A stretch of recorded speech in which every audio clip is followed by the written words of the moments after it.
कुल मिला करके मुझे अरे मैया कसम ऐसा है कि मेरी बैग तो गई है टूट को एक झापड़ मारा था और उन्होंने बोला था कि मैं कौन हूँ और कहाँ से आया हूँ, उससे तुम्हें क्या मतलब, तुमको क्या खाना है, तुमको क्या पीना है वो बोलो। वो जब वो इस घाटी से गुजरते हैं अंग्रेज, जब इनको पकड़ने के लिए, तो उनकी पहले ही इनकी तैयारी हो रखी होती है। जब इस घाटी से गुजर रहे होते हैं तो सारे वो आंवला रूपी जो फल है उनको गिरा दिया जाता है, जिससे घोड़े स्लिप होकर के गिर जाते हैं। उस केस में सुबह से मूड में है नहीं, एक्चुअली नाइट ड्यूटी करके सुबह उठे हुए हैं। हे जोहार गाइस, डे 89 और स्वागत आप सबों का 89 वाले डे में। अभी मैं आज ना झीक पानी की ओर होते हुए मैं जाऊंगा स्विंग से। चाहे मर्जी तो झीक पानी को स्किप करके भी जा सकता हूँ, बट झीक पानी एक ऐसा जगह है जहाँ पे एशिया का बहुत बड़ा सीमेंट फैक्ट्री भी है, कहा जाता है जैसा। तो हम उधर से होते हुए जाएंगे। फिलहाल हम यहाँ पे रुक गए थे जहाँ पे नीलम मैम रहती हैं, जो टाटा कॉलेज चाईबासा में एंथ्रोपोलॉजी डिपार्टमेंट में कार्यरत हैं। और चलिए सबसे पहले इनकी फैमिली से मिले, कल तो आपको मिलवा नहीं पाया। अभी उनका एक स्वीट सा बेबी जो है वो परेशान करते रहते हैं, रात भर खूब खेले हैं। मैं तो चलते चलते थक जाता हूँ, बट ये नहीं थकते हैं। अभी मांग रहे हैं कि हम फ़ोन दीजिए मुझे। क्या दूँ मैं, अभी फ़ोन भी नहीं मांग रहे, ये वो ले ताली बजाने लगे। ये इनके पतिदेव जी हैं, जोहार सर। क्या दूँ मैं, मुझसे मांग रहे हैं वो जो सेल्फी स्टिक है ना मेरा वो।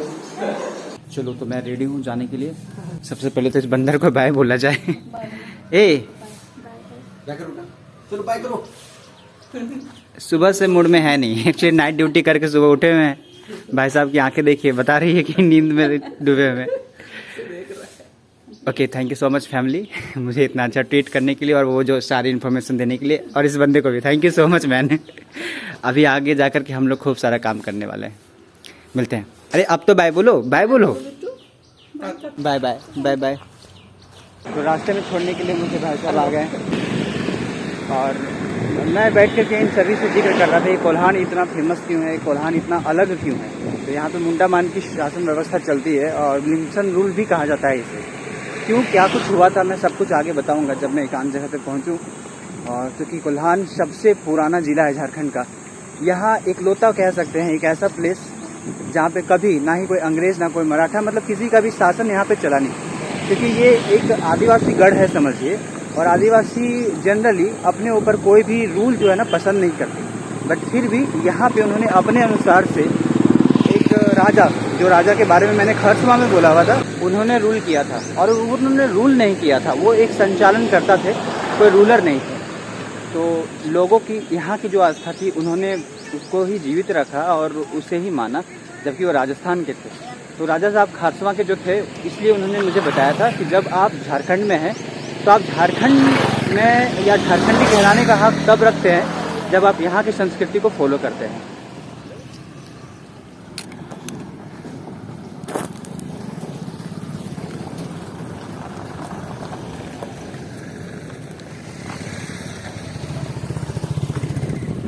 तो ये दो रास्ते हैं सिरिंगशिया जाने के लिए। पहला तो इधर झीक पानी होते हुए जा सकता है और दूसरा ये सिरिंगशिया जो डायरेक्ट निकालेगी। हाँ, जो कि यहाँ से बताती है जयंतगढ़ 60 किलोमीटर, जगन्नाथपुर 42 और सिरिंगशिया तकरीबन 26 किलोमीटर के आसपास। चलिए हम इस रास्ते से ही होते हुए जाएं। यार रास्ते में ना कम से कम 6 से 7 किलोमीटर चलते चलते मुझे पानी प्यास लगी, भूख लगी, बट ना कुछ खाने का ना पीने का इंतज़ाम था। और चलते चलते मैं थोड़ा सा लिफ्ट भी ले लिया उसकी वजह से, और ये सिरिंगशिया नामक गांव में पहुंच चुका हूं मैं।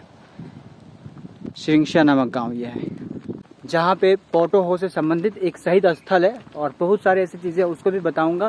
साथ में कोल्हान का नाम कोल्हान क्यों पड़ा इस डिवीज़न का, ये भी मैं बताऊँगा। फिलहाल मैं आया हूँ बड़ी धूप से थक उक करके, तो चलिए इन जगह से गुजरते हुए शहीद स्थल जाए और मैं सारी चीज़ों को वहीं पर बताता हूँ। सोच रहा हूँ कि 15-20 मिनट इन पेड़ के नीचे में ही बैठ कर थोड़ा सा रेस्ट कर लूँ, फिर आगे चलते हैं। तो सिरिंगशिया घाटी जो है 1 किलोमीटर रह गया है। चलिए तो सिरिंगशिया घाटी की ओर प्रवेश कर रहे हैं और जो यहाँ की शहीद स्थल की कहानी है वो कोल विद्रोह से मैच करती है। और कोल विद्रोह क्या है उसके बारे में भी मैं बताऊँ। उसके पहले मैं ये बता दूँ कि कोल्हान कोल्हान कोल्हान कई बार आप मेरे मुँह से सुन चुके हो। तो मोटे तौर पर कोल्हान जो है वो इस कोल विद्रोह से जन्म लिया। बताता हूँ कैसे। कुछ लोगों का मानना है कि यहाँ पे हॉट ट्रैप्स बहुत ज़्यादा मात्रा में है और वास्तव में है। और अंग्रेज चूँकि 4-5 जनजातियों को कोल बोला करते थे, जैसे हो, मुंडा, संथाल, उरांव, इन जैसे जो भी ये 4-5 ट्राइब्स थे उनको अंग्रेज कोल बोला करते थे, जिनमें एक भूमिज भी शामिल है। 1831 के आसपास में चूँकि गैर आदिवासी और अंग्रेज या ऊपर से कोई भी जो गैर आदिवासी राजा हों, वो जब यहाँ पे आधिपत्य किए और यहाँ के जगहों पे अपना ज़्यादा अस्तित्व बनाने लगे, यहाँ की गरीब महिलाओं के साथ थोड़ा अत्याचार होने लगा, दुराचार होने लगा, तो यहाँ के जो भी आदिवासी समाज के लोग थे उन्होंने विद्रोह किया, और हुआ भी जाना चाहिए था, क्योंकि कोई भी अत्याचार बर्दाश्त नहीं करता है। तो वो 4-5 ट्राइब्स मिल करके भूमिज आए हुए थे, उधर से पलामू रेंज से भी, पलामू डिवीज़न से भी कई सारे लोग आए थे, संथाल लोग आए थे। तो जितने भी आदिवासी लोग हैं वो यहाँ पे एक विद्रोह स्टार्ट कर दिया, ताकि बाहरी तत्व जो हैं, मतलब जो बाहर के लोग हैं, या फिर कह ले पंजाबी हो, आर्य हो, या फिर अंग्रेज हो, उनको भगाने के लिए एक विद्रोह छेड़ देते हैं, जो कि 1831 में हुआ। क्योंकि कोल नाम पड़ा उनको अंग्रेजों के द्वारा, और इस जगह में काफ़ी ज़्यादा हो ट्राइब्स के भी लोग थे, इसलिए इस जगह का नाम कोल्हान पड़ने लगा, उस टाइम से जाने लगा। अब मैं बिल्कुल शहीद स्थल के बिल्कुल भी सामने हूँ, जहाँ सभी आप देख सकते हैं बाहर के जो बाउंड्री है वो दिख पा रही है। इस शहीद स्थल का भी जो जिक्र है वो 1830 से लेकर के 40 के बीच की दरमियान में, 1830 के दशक की कहानी है। अब क्या कुछ है, मैं अगर घूम पाता हूँ, उसके अंदर घुस पाता हूँ, तो मैं आपको बेहतर तरीके से बता पाऊँ, अन्यथा मैं बताते बताते आपको रास्ते में चलूँगा। फिर भी कुछ एक कहानी दर्शाई गई है यहाँ के दीवालों में दिखा करके, जिसके बारे में मैं तो बता ही सकता हूँ आपको। तो बिल्कुल ये देखो, अगर मुझे अंदर जाने की अपॉर्चुनिटी मिलती है तो मैं दिखाऊंगा, अन्यथा मैं यहीं से आपको इन कहानियों के बारे में जिक्र करके बताऊंगा। जैसे कि देख पा रहे हैं दरवाजे बंद है अंदर से, और बड़ा मुश्किल है यहाँ पे जाना। मैं इसके लिए ही यहाँ के मुंडा जी से संपर्क करने के लिए कोशिश किया, बट एक मनोप्रांत एक कार्यक्रम होता है जिसके लिए वो चले गए थे और उनसे मुलाकात नहीं हो पाई। तो चलिए मैं चलते चलते ही आपको चीज़ों के बारे में बताऊँ, शहीद स्थल क्यों है यहाँ पे, और झारखंड के इतिहास में क्यों इतना महत्वपूर्ण है ये, खास करके कोल्हान के इतिहास में। चलिए मैं बताता हूँ आपको। तो कुल मिला करके मुझे अरे मैया कसम, ऐसा है कि मेरी बैग तो गई है टूट, एक साइड की हुक। तो कुल मिला के मेरी परेशानी ऐसी है कि मैं पार्क के अंदर भी नहीं जा सकता, और मेरी बैग भी टूट गई है, तो मैं आगे भी नहीं बढ़ सकता। तो चलिए मैं आपको स्टोरी बताऊँ। ये कहानी है 19 सितंबर 1837 ईस्वी की। कहा जाता है 1857 ईस्वी में कई सारे युद्ध छिड़ गए अंग्रेजों के खिलाफ, पर मेरा मानना है कि कभी किसी इतिहासकारों ने झारखंड की ओर रुख नहीं किया। अगर वो रुख करते तो कई सारे विद्रोह हो रखे थे ऑलरेडी, तो वो जान पाते कि झारखंड का इतिहास कितनी पुरानी है कि जब हम अंग्रेज से लड़े। अरे यहाँ के आदिवासी इतने आज़ाद ख्यालों के हैं, और वो उन्हें कभी भी गुलामी पसंद नहीं आई, कभी भी किन्हीं के अधीन रहना पसंद नहीं आया। वो जब अपने लोगों के विरुद्ध हो गए कोल विद्रोह में, तो फिर ये वाली विद्रोह तो होनी ही थी। बात है 19 सितंबर 1837 ईस्वी की। कहा जाता है कि कई सारे युद्ध होते हैं और युद्ध के कोई जननायक होते हैं, तो बिल्कुल इस युद्ध के नेतृत्व कर रहे थे पोटो हो नामक एक आदिवासी क्रांतिकारी। मैं बहुत ज़्यादा इतिहास को आपको ये एक्सप्लोर नहीं करना चाहता, मैं चाहता हूँ कि आप खुद भी सर्च करें, क्योंकि कहीं ना कहीं आपको ये चीज़ें मिल जाएंगी और आपको पढ़ना चाहिए।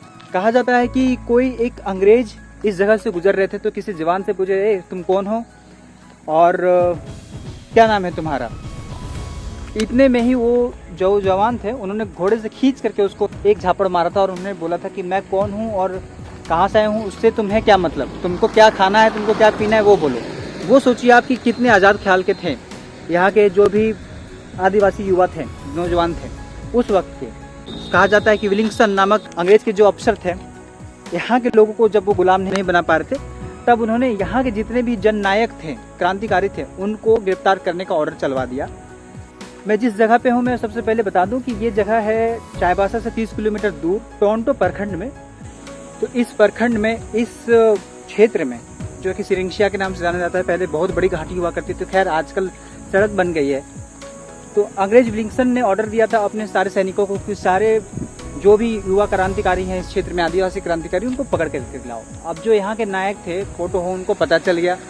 अब पता चल गया तो उन्होंने इस जगह पे पहले से जाल बिछा करके रखा अंग्रेजों के लिए। जब वो आए तो अंग्रेज़ों को गिराए उनके घोड़ों को गिराया जाए, इसलिए उन्होंने मोटी मोटी चमड़ी वाली जो भी फल होते हैं लाइक आंवला, उनको उन्होंने संग्रह करके पत्थरों में रख दिया कि यहाँ पे जब भी वो आएंगे तो हम उसको गिराएंगे।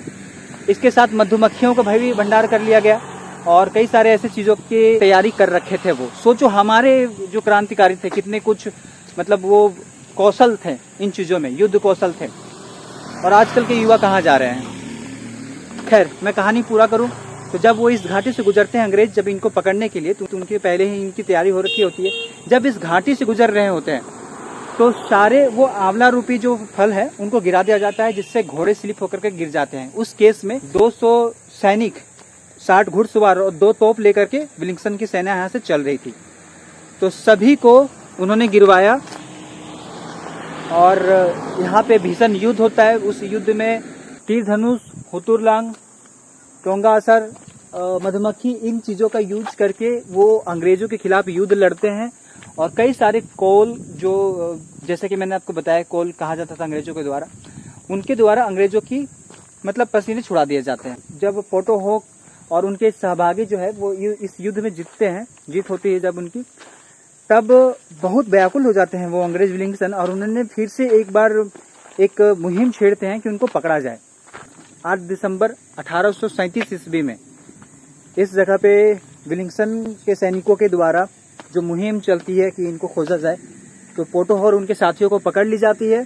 और पोटोहो, नाराहो, देवीहो, बोड़ोहो, इन सभी उनके साथियों को एक साथ 1 जनवरी और 2 जनवरी को फांसी की सजा सुनाई जाती है और फांसी भी उनको दे दी जाती है।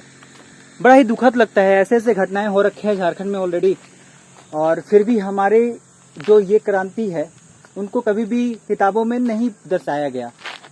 ये दिल को इधर चोट पहुंचाती है। ऐसी ऐसी क्रांति हमारे हो रखी है ऑलरेडी झारखंड में अंग्रेजों के खिलाफ। बताइए, कभी भी इन चीज़ों को किताबों में दर्शाया नहीं गया। फिलहाल मैं इस वक्त टूटे हुए बैग के साथ निकल पड़ा हूँ जर्नी में, और एक लोता भार इस साइड में पड़ गई है। मुझे समझ में नहीं आ रहा जब कि कब ये अगला जो है बैग वाला फीता टूट जाएगा। खैर, इन्होंने जो बलिदान दिया है हमारे लिए, वो बलिदान तो हमने कभी नहीं दी। और ये जो मेरा कार्य है उन सभी नायकों के लिए एक डेडिकेशन है। चलिए, अब इस घाटी से आगे जाने का वक्त आ गया है। वैसे मैं तो चल पड़ा हूँ, बट एक और बात मैं बता दूँ, इस सिरंशिया घाटी की कहानी बहुत पुरानी है और इनको किताबों में भी जगह दी जानी चाहिए थी, ताकि यहाँ के युवा कम से कम यहाँ के इस क्रांति को जान पाते, जबकि जो कि झारखंड की बहुत बड़ी क्रांतियों में से एक है। हेलो जोहार गाइस, सिरंशिया घाटी के शहीद स्थल को वो शूट करते करते मैं आगे बढ़ा, क्योंकि वो मेरे बैग टूट चुका था। तो वहाँ से लिफ्ट लेकर के आगे बढ़ने के बाद मैं किसी खास जगह पे रुका। मैं आपको बताना चाहता हूँ सिरंशिया घाटी शहीद स्थल के कुछ इस प्रकार से नज़ारे मुझे वहाँ पे देखने को मिले बाहर से। अंदर तो मैं जा नहीं पाया, और चूँकि इतिहास की पन्नों में कहीं इसको छुपा दिया गया था, तो मैंने सोचा कि सिरंशिया घाटी के जो नायक थे सरदार पोटोहो, उनके भी गांव विजिट किया जाए। तो अब इसके आगे आप वो वाली वीडियो देखोगे कि मैं उनके गांव में विजिट किया और क्या कुछ देखा मैंने, अपने उस एक्सपीरियंस को शेयर करूँगा। चलिए, आप बने रहें उस ब्लॉग के लिए भी।